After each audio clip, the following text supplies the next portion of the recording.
এই সংসারে মা কাদের রক্ত পান করে?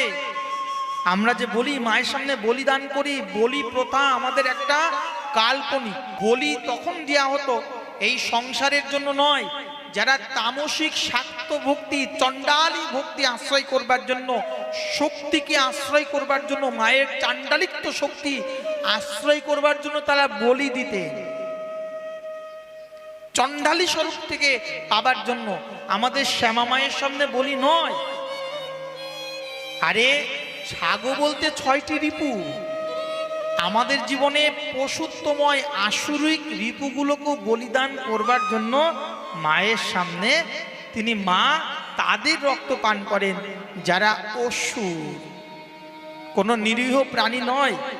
আমি আমার কামনা বাসনা পূর্তির জন্য, আমার সুখ স্বচ্ছন্দ আনন্দ লাভ করবার জন্য আমি যে একটা নিরীহ জীবকে বলি দিচ্ছি, আর সেই জীবের রক্ত রুধির মা পান করবে, এটা কোনোদিন হতে পারে না। মা কখনো তার সন্তানের রক্ত পান করতে পারে না।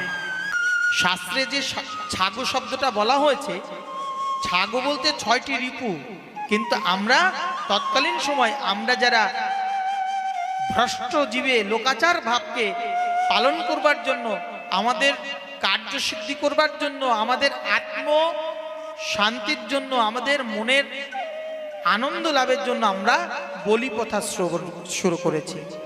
কিন্তু যদি শাস্ত্রে বলা যায় মা যদি ভক্তিময়ী হয়, তাহলে মা কখনোই তার সন্তানের রক্ত তিনি পান করতে পারেন না।